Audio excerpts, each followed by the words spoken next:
আপনাকে নাকি ধর্ষণ করছে, তার ছবি আপনার ঘরে এখনো পাওয়া যায়, তাও পিন করা, হাত দিয়ে টেনে ছিঁড়তে পারতেছেন না ম্যাডাম।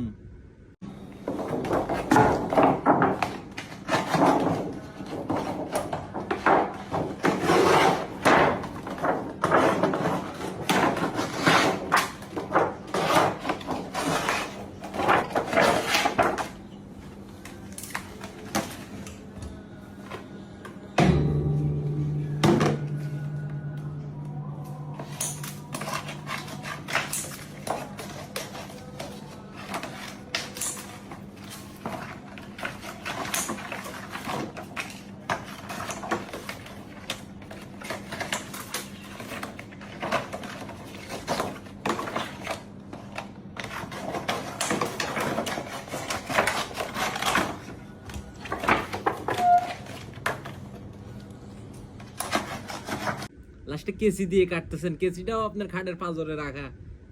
এগুলা সমাজকে দেখাইতেছেন, দেশবাসীকে দেখাইতেছেন। হ্যাঁ, দেশবাসী কি বোকা, বুঝে না আপনাদের নষ্টামি। আসলে অনেক সময় কিছু সময় অনেক সময় চুপ করে থাকলেও হয় না, কিছু সময় কিছু বলতে হয়। আপনাদের নষ্টামি নোংরামি এগুলো ভালো লাগে না দেখতে, বুঝছেন? সমাজটাকে সুন্দর করেন, বয়স তো অনেক হয়েছে, এটা আল্লাহ বিল্লাহ করেন না, আল্লাহর কাছে বলেন, আল্লাহর কাছে মাফ চান, নাজাত পাবেন।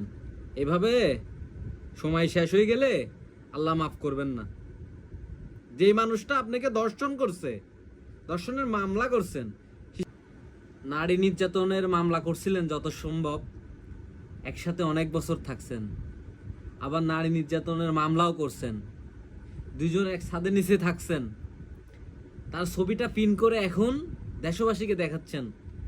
অনেকগুলো মামলাও করছেন, সেই বেচারা এখন হজ করে বেড়াচ্ছে। আলহামদুলিল্লাহ, আল্লাহ তাকে কবুল করুক, আল্লাহ তাকে ভালো হওয়ার তৌফিক দান করুক। দোয়া করি আপনিও সাথে সাথে আল্লাহর কাছে মাফ চান, যা পাপ করছেন, যাই করছেন। এখন নাকি আপনাদের বিয়ে হয় নাই, আপনারা থাকছেন একই ছাদের নিচে, আবার আপনাকে নির্যাতন করছে, আপনি মামলাও করছেন, তার ছবিটা নিয়ে এখন ঘুরতেছেন। কোথা থেকে আসলো আপনার ঘরে এই ছবি?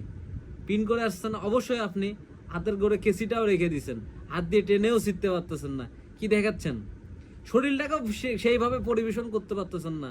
আপনাদের এই শরীর দেখায় আল্লাহর কাছে জবাব দিতে হবে না? আমরা যুব সমাজ কি করব? আপনাদের কি করব? কি করব আপনাদের? আমাদের তো ওই ক্ষমতা নাই যে আপনাদেরকে দমাইবো। কিন্তু আপনারা যদি না দমেন, আপনারা যদি না বুঝেন, আপনাদের কঠোর হিসাব দিতে হবে, জাহান্নামের আগুনে জ্বলতে হবে বোন। আর তাছাড়া কিচ্ছু নয়। আল্লাহর কাছে মাফ চান, এখনো মাফ চান, সময় আছে। বয়স তো অনেক হয়েছে, আর কত এরকম করবেন? আর কত করবেন? বুঝেন।